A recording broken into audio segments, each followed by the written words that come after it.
여러분 신앙생활을 하면서 어떻게 하면 내가 하나님을 잘 믿을까? 하나님이 어떻게 해주면 여러분들이 하나님을 잘 믿을까요? 한번 지금 스스로 한번 답을 한번 해보십시오. 나의 믿음이 좋아질 수 있는 거, 하나님이 어떻게 해주면 나는 정말 하나님을 잘 믿을 것 같아 라고 하는 어떤 기준들이 있습니까?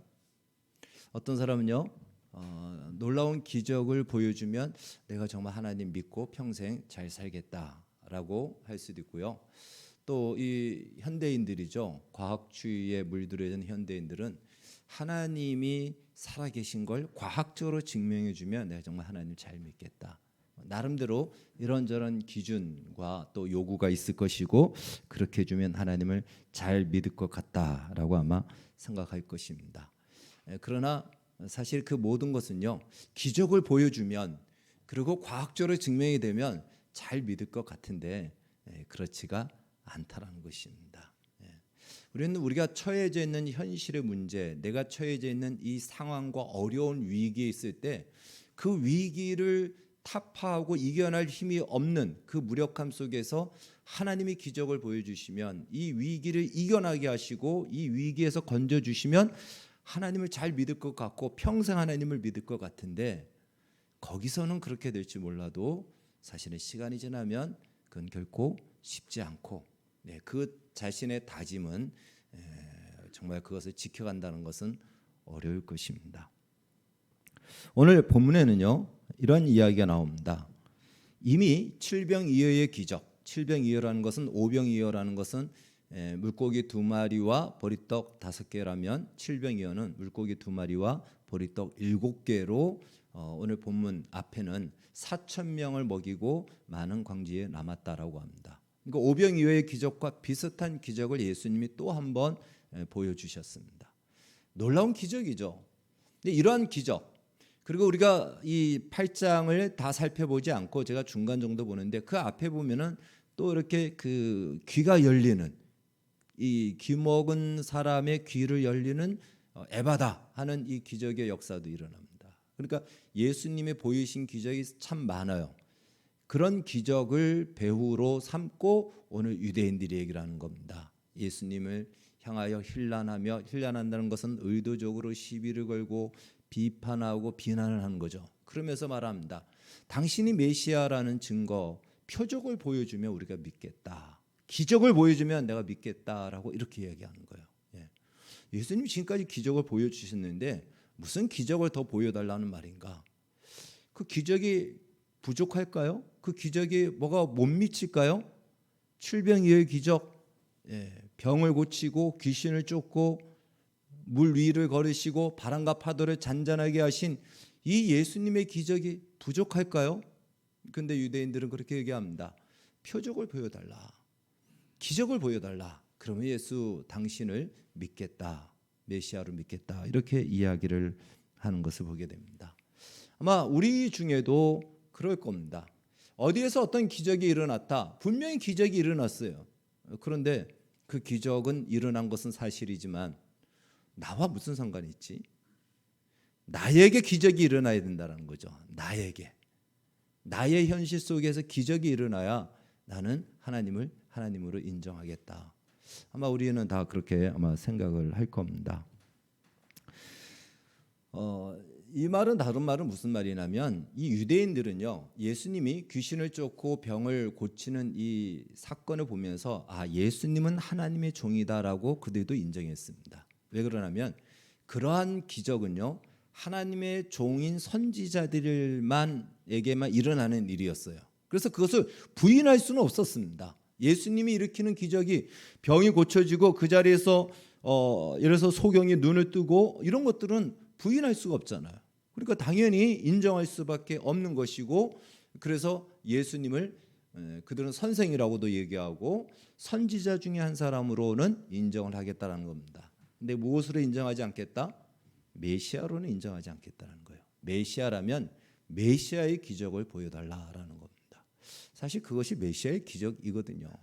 그런데 이들이 기대하는 메시아의 기적은 무엇이냐면, 이 유대인들은 이런 마음을 가지고 있어요. 그들은 자신들의 구원을 받지 않으면 과연 누가 구원을 받으랴라는 구원에 대한 너무나도 아주 분명한 확신을 가지고 있어요. 예. 그것이 확신이 아니고요, 우생학적인 아주 잘못된 선민 사상입니다. 자기들은 태어날 때부터 다르다라는 거예요.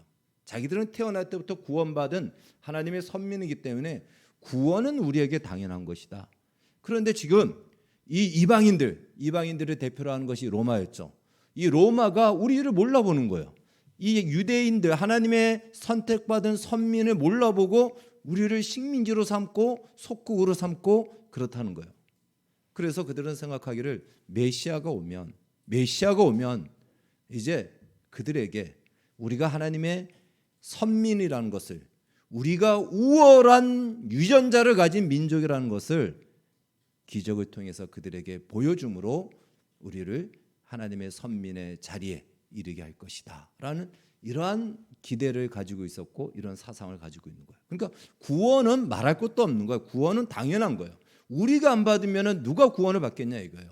저 이방인이 구원을 받겠냐? 말도 안 되는 얘기하지 마라. 이것이 유대인들이 가지고 있는, 오늘날로 얘기한다면은 아주 특권적이고 우생학적인, 우월적인 잘못된 선민 사상이라는 것입니다. 그렇기 때문에 그들이 요구하는 기적은 단순히 병을 고치고 귀신이 쫓겨나가고 뭐 이런 기적이 아니에요. 실제적으로 이방인 로마에게 정치적으로 예수께서, 메시아께서 기적을 행함으로 그들을 초토화시키고 이스라엘을 독립시켜 다윗의 왕국을 일으키는 그 기적을 얘기하는 겁니다. 그런 기적을 보여주면 우리가 메시아로 믿겠다라는 것입니다. 이것이 이제 유대인들이 오늘 본문에서 예수님에게 표적을 구하는 그 요구와 기대인 것입니다. 오늘날 이러한 경우 예수를 믿는 우리 중에도 이러한 그 요구를 가지고 있는 분들이 있죠. 하나님, 참 이 문제를 해결해 주면 제가 정말 평생 하나님 잘 믿을게요 라는 그 절박한 우리의 현실적 상황들이 아마 놓여 있을 겁니다. 그래서 기적을 구하는 거죠. 왜? 다른 방법으로는 해결할 방법이 없으니까. 그래서 기적을 구하는 거예요. 혹은 어떤 사람은 제가 서두에 말씀드렸듯이 과학적으로 증명되면 믿겠다라고 하는 사람도 있습니다. 많은 사람들이 그러죠. 과학적으로 하나님이 있다라는 걸 증명해 봐라. 그럼 믿겠다. 이것은 과학을 아주 잘못 알고 있는 겁니다. 오늘날 과학은요, 사실은 그 나타난 결과에 대한 원인과 과정을 증명하는 것이 과학입니다. 그래서 그 학문의 한 분야일 뿐이에요. 과학이 모든 것의 기준이 될 수 없는데 불구하고 이 과학주의 시대가 된 오늘날에는요, 과학이 모든 것의 기준이 되어서 존재의 유무를 과학이 그냥 기준을 해버립니다. 과학적으로 증명되지 않으면 존재하지 않는 거예요. 나타난 현상과 결과를 가지고 얘기하면 뭐라고 그러죠? 과학적으로 증명됐어? 안 됐어? 그럼 없는 거예요. 가치가 없는 거예요.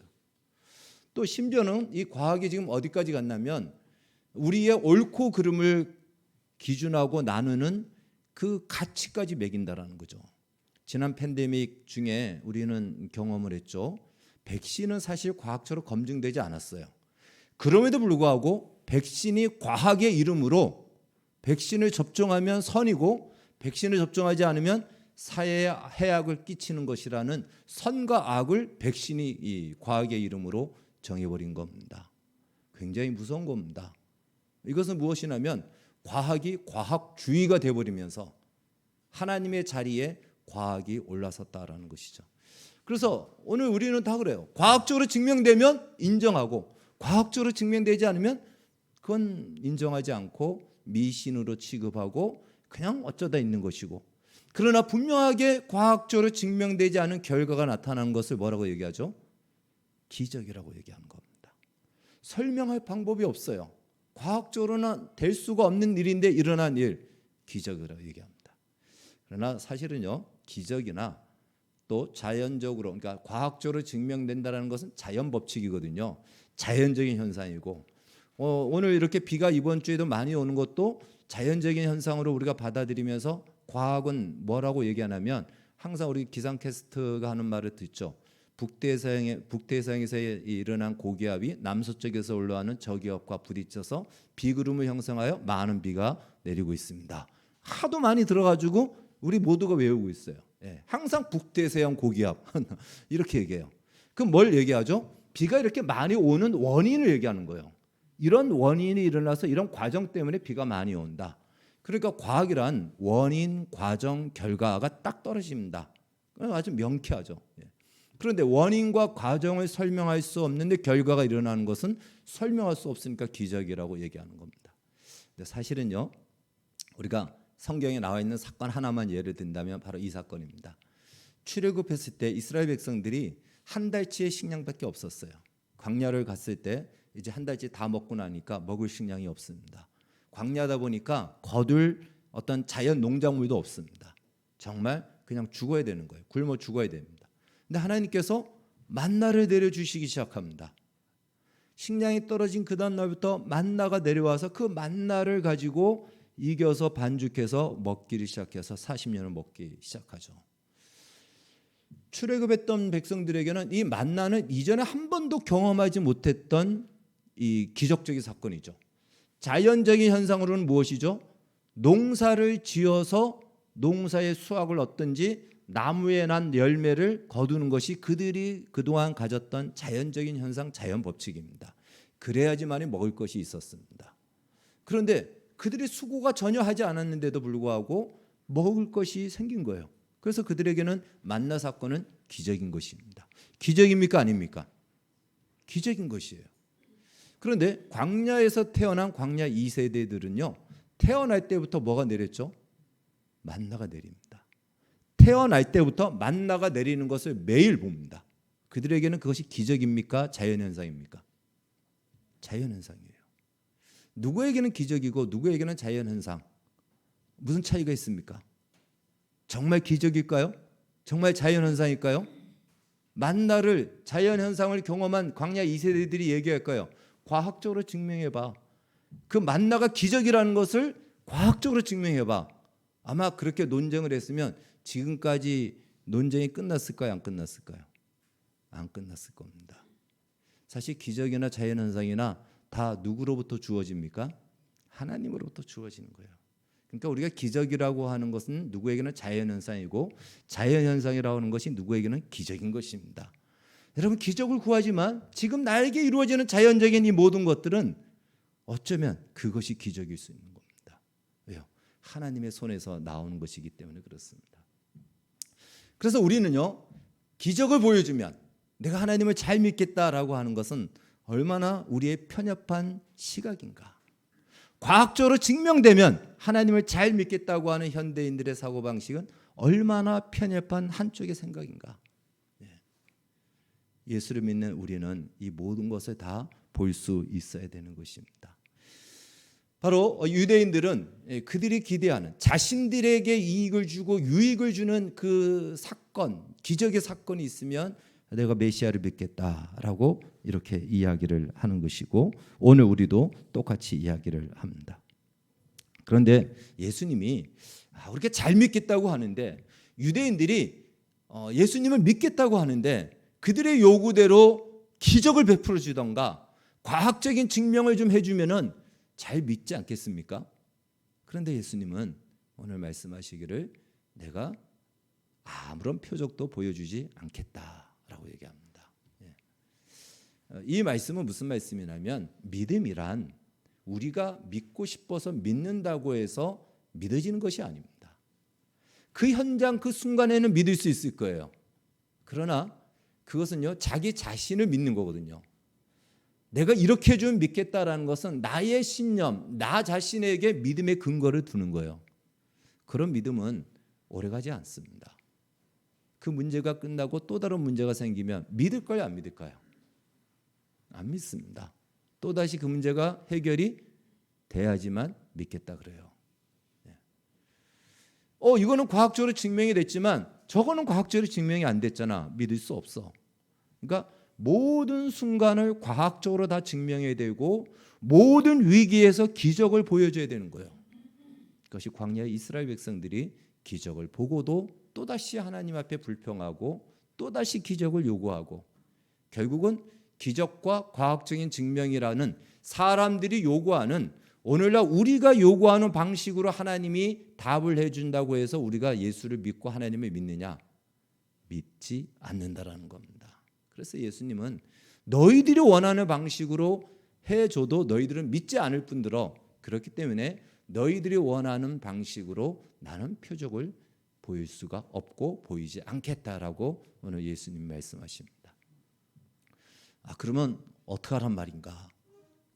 오늘 우리가 읽은 이 본문은요, 동일한 본문이 마태복음 16장과 누가복음 11장에 기록되어 있는데 거기에는 조금 더 내용이 설명되어 있습니다. 오늘 우리 마가복음에서는 아무런 표적을 주지 않았다라고 얘기하면서 마가복음에서는 그렇게 얘기하지만 누가복음과 마태복음에서는 뭐라고 말씀하시냐면 요나의 표적밖에는 내가 보일 표적이 없다라고 말씀합니다. 한번 따라해 봅시다. 요나의 표적. 예. 요나의 표적을 주겠다라는 거예요. 그러니까 이것은 유대인들이 요구하는 표적이 아닌 거예요. 오늘날 우리가 요구하는 표적이 아닌 겁니다. 하나님이 주시는 표적이에요. 그 표적을 무엇이다? 요나의 표적이다. 그래서 요나의 표적은요, 표적 중에 표적이요, 최고의 표적인 것입니다. 그럼 요나의 표적이 무엇인가 우리가 조금 살펴볼 필요가 있습니다. 주전 8세기 그 당시는 남북이 나눠져 있는 시대였는데 북이스라엘 여로보암 2세 때에 요나라는 선지자가 살고 있었습니다. 근데 그 북이스라엘을 위협하는 나라가 누구였냐면 그 당시에 신흥 제국으로 올라오는 아수르였어요. 아수르가 이제 막 제국주의로 올라오면서 점점 이스라엘로 침범해 오고 있는 중이었습니다. 그런데 하나님께서 요나에게 이런 얘기를 하는 거예요. 저 아수르의 수도인 니느웨에 가서 너는 말씀을 전해라. 회개하지 않으면 그 땅이 그 나라가 망할 것이다라고 심판을 할 것이다라고 하나님이 심판할 것이라고 그것을 전하라라고 합니다. 이 요나가 생각해 보니까 안 그래도 저 아수르는 우리 이스라엘을 위협하는 나라인데 내가 안전하면 저들도 혹시라도 회개하면은 심판을 받지 않는데 내가 안전하면 못 들으니까 회개하지 않을 것이고 그러면 심판을 받아서 망할 것이고 그래야 우리나라가 안전하고 또 하나 이스라엘은요 북이스라엘은 그 당시도 그래도 선민이었습니다. 이스라엘은 선민이었기 때문에 자신들만이 하나님의 선택된 민족이었는데 은혜를 받아야 되는데 저 이방인 사람 같지도 않는 저 이방인도 우리와 똑같은 은혜를 받는다는 것이 요나 입장에서는 용납이 안 되는 거예요. 제가 서두에 말씀드렸죠. 이들이 가지고 있는 선민 사상은 어떤 선민 사상이다? 우생학적인 선민 사상이에요. 우월한 자신들이 우월하게 태어나서 자신들은 당연하게 하나님의 은혜를 입고 구원을 받을 것이라고 생각하는 겁니다. 그 우생학적인 선민 사상 그걸 가지고 있는 거예요. 그런데 이 은혜를 저 이방인들도 받는단 말인가? 내가 내 눈에 흙이 들어가면 들어갔지 난 그럴 수 없어. 그래서 이스라엘에서 니느웨까지는 800km 정도 떨어져 있습니다. 먼 거리죠. 먼 거리 북쪽인데 그리로 가야 되는데 그리로 안 가고 마침 요바에 가니까 다시스로 가는 배가 있어요. 다시스는 오늘날 얘기한다면 스페인입니다. 거기서 3,200km 떨어져 있어요. 그리로 가는 배를 타고 가는 겁니다. 안 가겠다라는 거예요. 내가 죽으면 죽었지 그걸 받아들일 수 없다라는 거예요. 그 원수의 나라고 적국의 나라고 그 나라를 이롭게 하는 걸 내가 할 필요도 없고 또 우리가 받는 이 특권을 저들도 받는다라는 것이 용납이 안 됐던 겁니다. 그래서 그는 그냥 에라 모르겠다고 다시스로 도망가죠.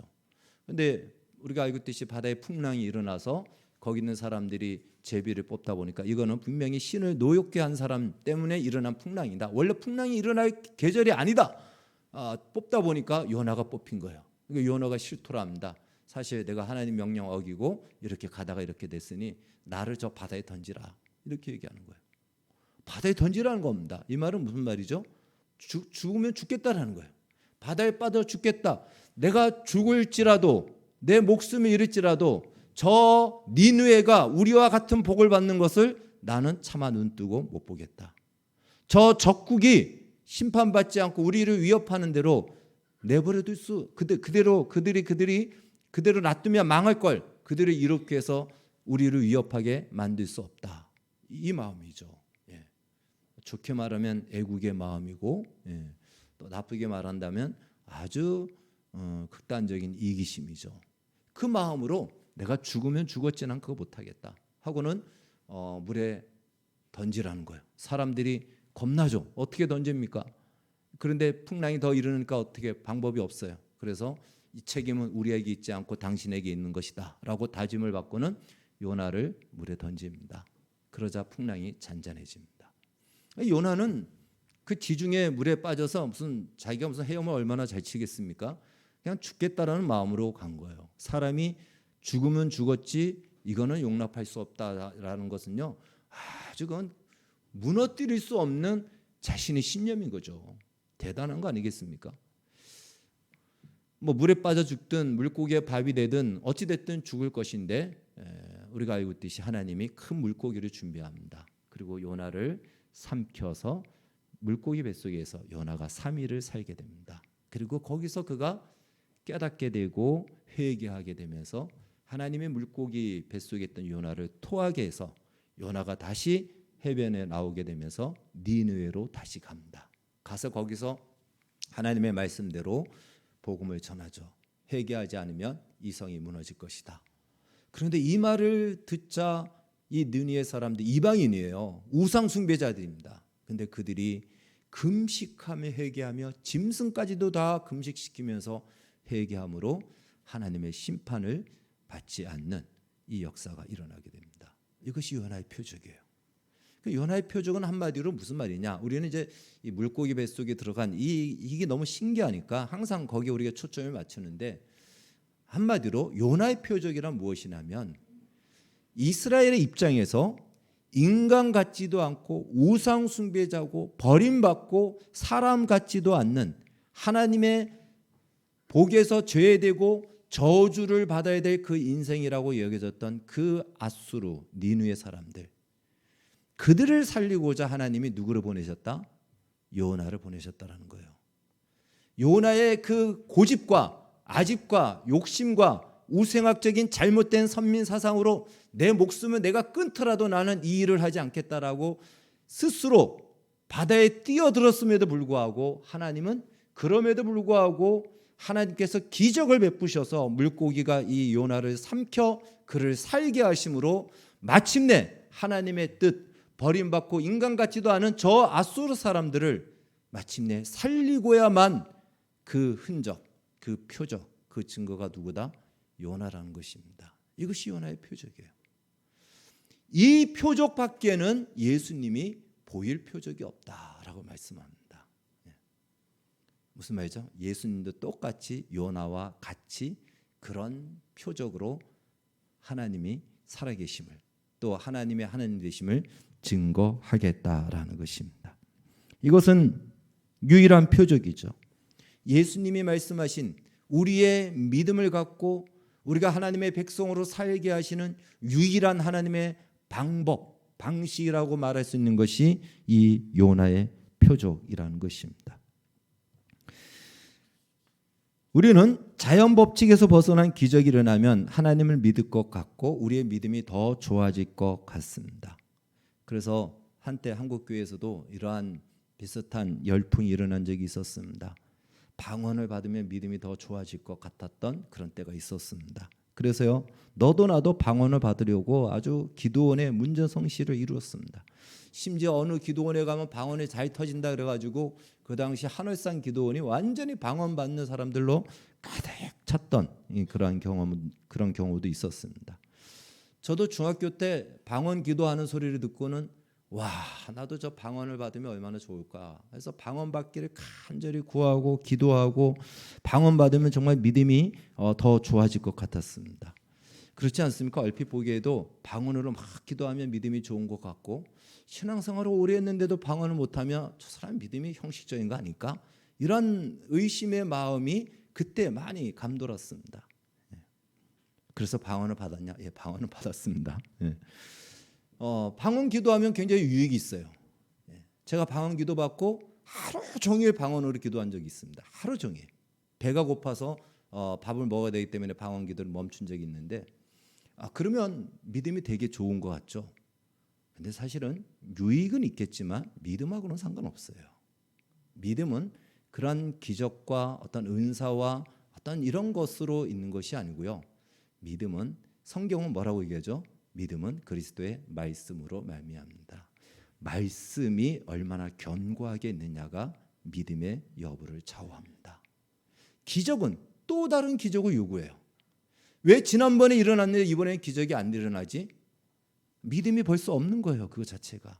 그런 의심하는 것 자체가 그 기적으로 하나님을 인정하고 확인하겠다라는 것 자체가 믿음이 없는 겁니다. 그러니까 예수님도 사단이 시험했을 때 뭐라 그러죠? 주 너희 하나님을 시험하지 말라라고 한 것입니다. 그래서 기적을 보이면 어떤 위기에서 벗어나는 사건이 일어나면 믿음이 좋아질 것 같은데 사실은 그렇지 않다라는 거예요. 하나님이 만약에 우리 각자에게 지금 뭔가를 들어주신다면, 그래서 나의 믿음이 더 성장할 것 같다면 여러분들은 뭘 요구하겠습니까? 아마 어려움에 처한 분들은요, 어려운 환경에서 벗어날 수 있게 해주던가 어려운 환경을 바꾸어 주면 내가 정말 하나님을 잘 믿을 것 같을 거예요. 또 어떤 사람은 내가 원하고 소원하는 기대가 있잖아요. 꿈꾸는 것이 있잖아요. 비전이 있잖아요. 그러면 그것을 들어주면 정말 내 평생 하나님 잘 믿을 것 같아. 근데 그건 굉장히 그건 요즘 말로 굉장한 근자감이에요. 근거 없는 자신감입니다. 왜 그러냐면 그 소원이 이루어졌어요. 그 뜻이 이루어졌습니다. 그러나 우리 현실 속에서 그것으로 끝납니까? 많은 문제가 또 발생해요. 그러면 그때는 어떻게 하겠습니까? 이 위기를 벗어났습니다. 그 위기가 벗어나면 문제가 없을까요? 우리의 삶은 또 다른 위기를 경험하게 됩니다. 그럼 그때는 그 위기에 대한 고민 없이 하나님 믿고 살까요? 그렇지 않다는 거죠. 도움은 될 수 있을지언정 우리의 믿음의 근거가 되고 뿌리가 될 수 있는 것은 되지 못한다는 것입니다.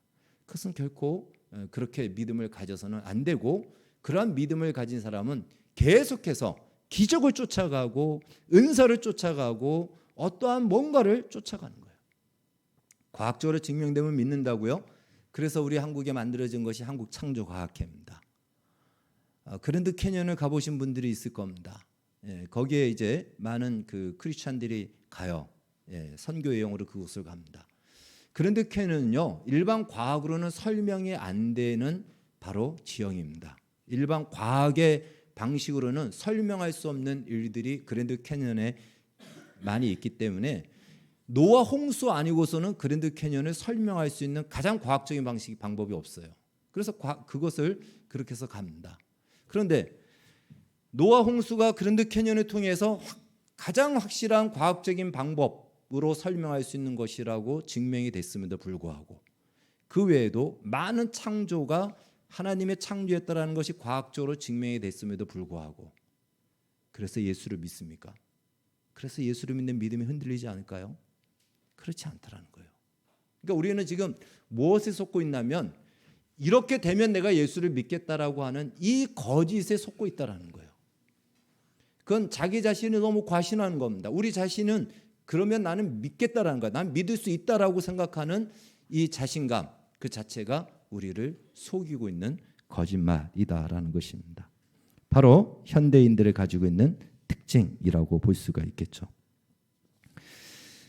예수님께서 그런 사람들에게, 그런 우리에게 말씀합니다. 요나의 표적 밖에는 보일 것이 없다.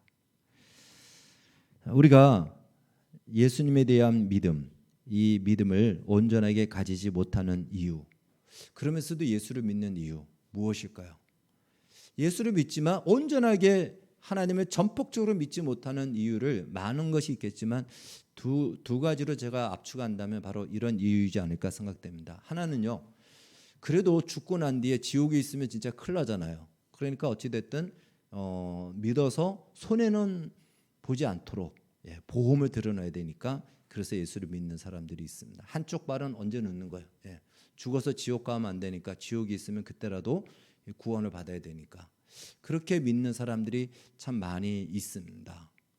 그 사람들에게는 왜 믿음의 발전이 없는가? 두 가지 이유가 있다는 거예요. 하나는 무엇이냐면 자신의 인생 속에서 기적적인 사건, 과연 하나님이 정말 나의 이 위기를 벗어나게 하고 기적을 베풀어 주신 사건. 그래서 나의 인생에 유익이 되고 내 삶에 플러스가 되는 그 눈에 보이고 손에 잡히는 것들이 없기 때문에 어디서 기적이 일어나든 그건 나와 상관이 없는 거예요. 나에게 그런 현실이 없기 때문에, 그런 경험이 없으니까 믿음에 뭔가 진척과 변화를 갖기가 어려운 겁니다. 두 번째는 또 하나, 이제 그들이 얘기하는 이제 하나의 그 변명적인 근거라는 것이죠. 두 번째는요, 또 하나는 이겁니다. 하나님이 내 인생의 주인이 되어서 내 인생이 하나님 앞에 바쳐지고 사는 것을 원치 않는 죄된 뿌리의 마음입니다.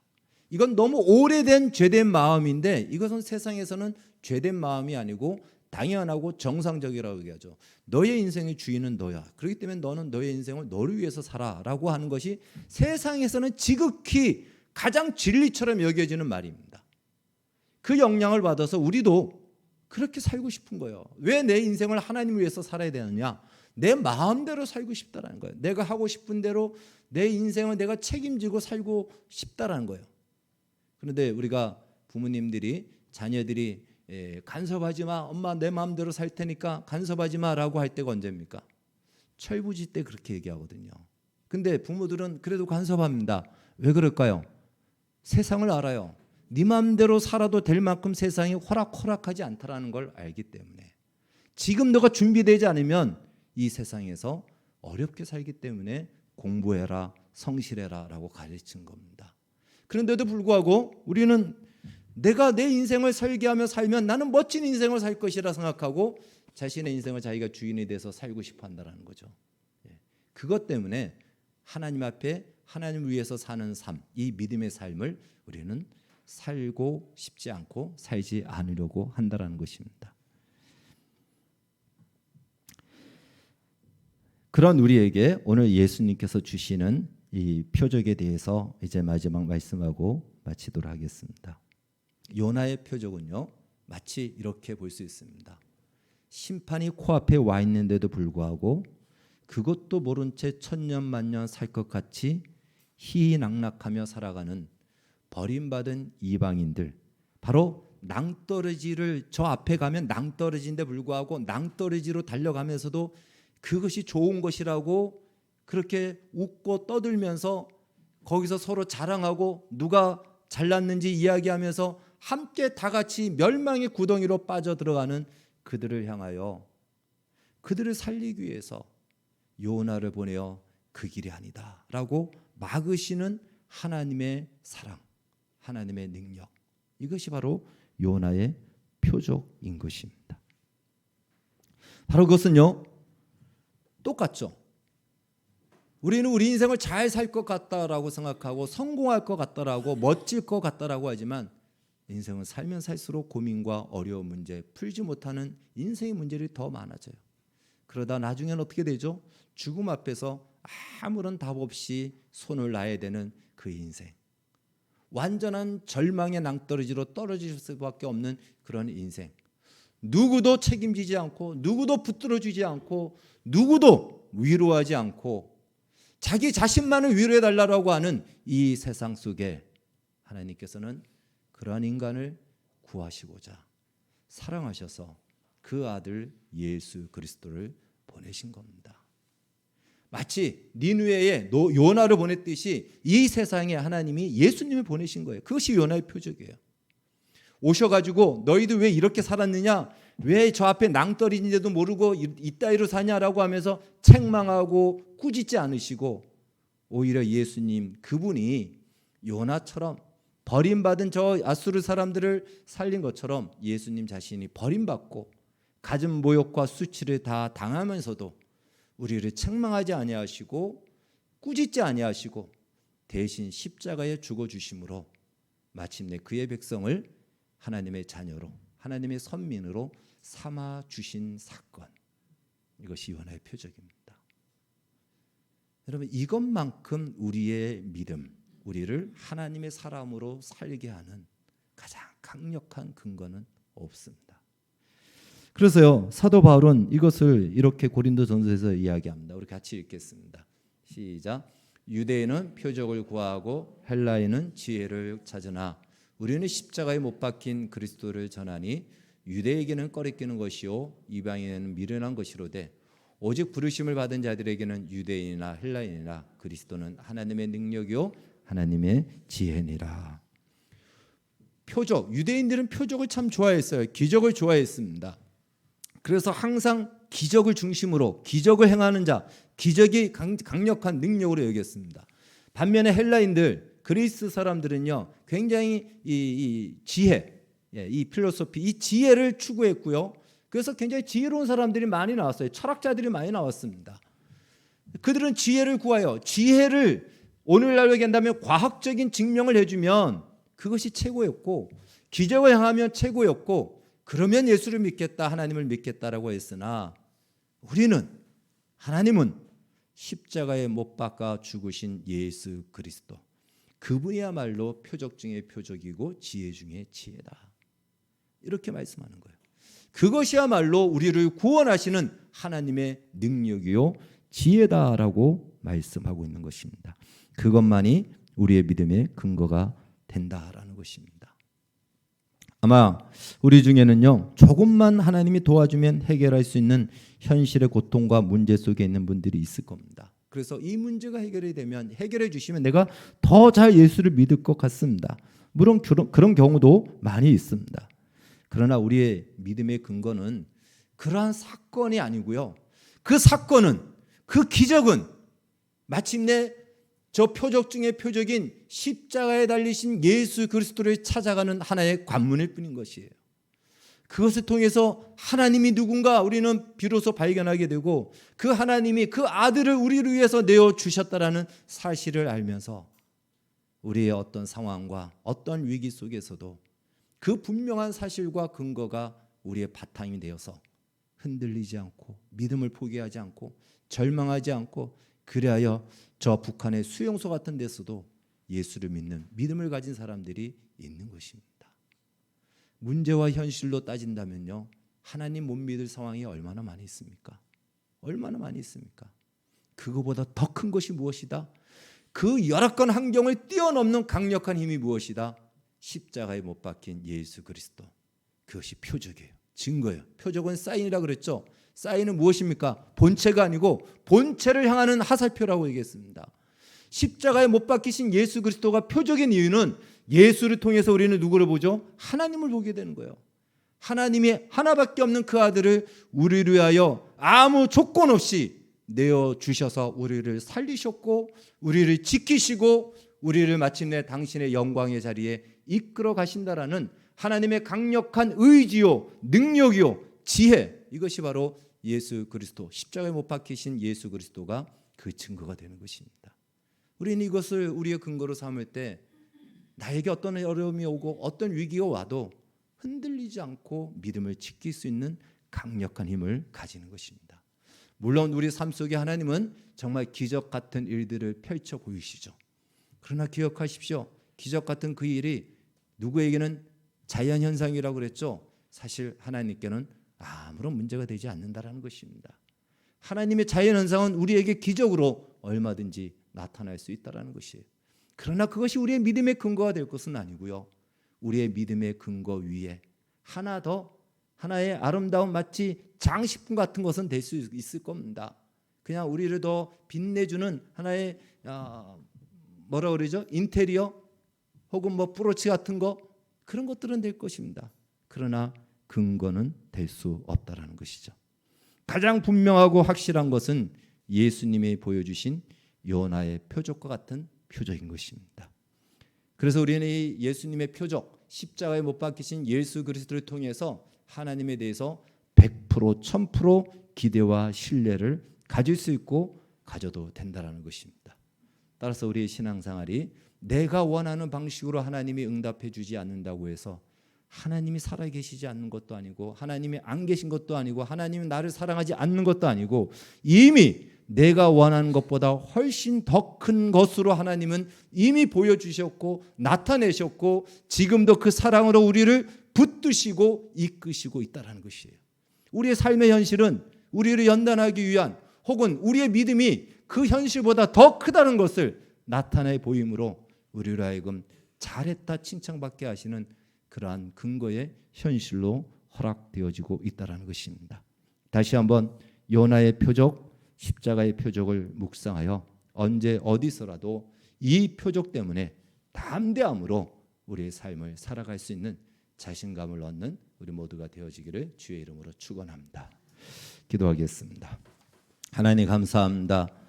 주께서 보여주신 표적 중에 표적, 요나의 표적, 요나를 통해서 그 니느웨 백성을 향한 버림받은 그들을 향한 하나님의 사랑이 증거되었듯이 예수님, 십자가에 달리신 예수님을 통해서 버림받고 영원히 저주받아야 될 우리를 사랑하신 하나님의 의지와 능력을 확인하여 어떤 상황 속에서도 이 표적을 생각할 때마다 담대함으로 일어나게 해주시고 하나님을 향한 무한 신뢰로 하나님을 의지하며 살아가게 하여 주시옵소서. 그리고 하나님, 우리에게 기적이라고 하는 것, 하나님께는 자연 현상일 수 있는 그 놀라운 것들도 더하여 주시옵소서. 예수님의 이름으로 기도하옵나이다. 아멘.